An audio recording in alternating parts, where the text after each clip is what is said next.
Hello, I'm Mantastic and Fantastic, and today I'm going to be talking about Ganesha's Treasure Trove, which is a special one-week dungeon that is available right now. So, at this point in time in the game, Puzzle and Dragons is, to a certain extent, largely co-op focused. Like, the most efficient way to play the game is done through co-op because you save half the stamina, everything's easier because of extra skill boost, you can create button swipe farming teams, and it's kind of caused a slight pressure to always play in co-op mode if you want to always be super efficient. But unfortunately, that's not the case for every player. They may not have regular partners, they may play at like irregular times and intervals, and it's just not practical for someone to do at all times. So having a valuable solo mode gameplay aspect that is profitable, so to speak, is important. And Ganesha's Treasure Trove is exactly that, because this is the most efficient way to farm super snow globe dragons, which at this point in time could only really be acquired through 5 clears of Arena 4, which is not exactly a pleasant or easy dungeon to clear.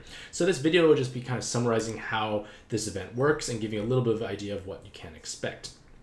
So basically, what happens is when you clear the dungeon, there will be these medals that drop. They range from bronze, silver, and gold. And basically the idea is you want to get as many gold medals as possible because gold medals are used to trade in for valuable cards or valuable items. And at this point in time, or always I should say, it takes 3 bronze medals to make a silver, and then 3 silvers to make a gold. Thus, 9 bronzes equal 1 gold medal. And from this chart here, you can see what the gold medals can be traded in for. Only gold medals can be traded in for items themselves, but basically, if you get 5 gold medals, you get a Super Snow Globe Dragon, and that is by far the most efficient and desirable target for you to try and achieve. So, at this point in time, Super Snow Globe Dragons are probably one of the most rare items to actually be gamed and pad because there's no truly efficient place to farm them in.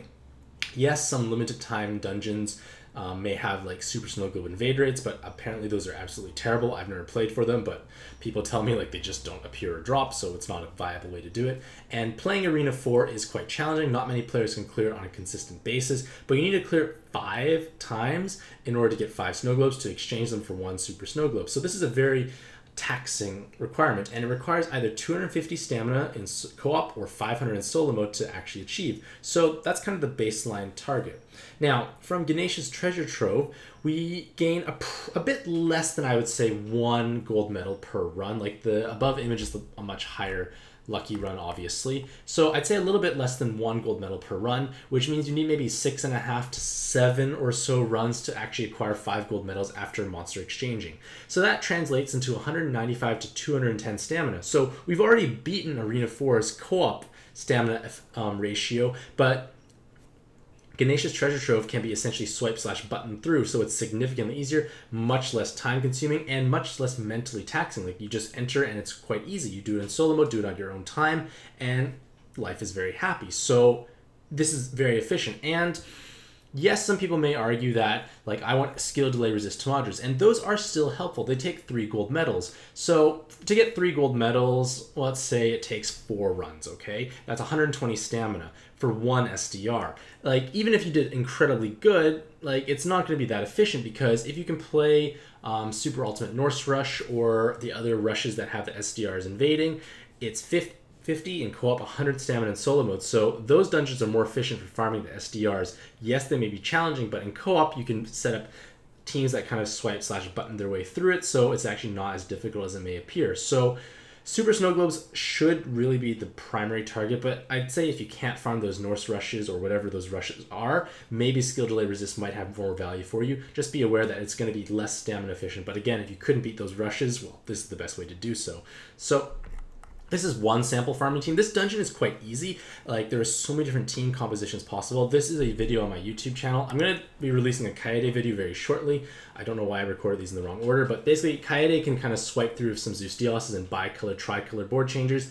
And this number 6 plus Matok, I can't pronounce the name, basically uses the God Killers on him to basically blast their way through. So Again, it's a very easy dungeon in the sense that so many different teams can farm their way through it, so this is not the only way to play through it. There are many other options. So in conclusion, this is a great event. Like, you should be using any of your excess stamina dumping into this event because, again, you can acquire either skill delay resists if you can't get them normally, or super snow globe dragons incredibly efficiently. So let me know what you think about this event in the comments below. What team have you been using to farm through it? But regardless of all that, I wish you all the best luck in your own pad adventures, and happy puzzling.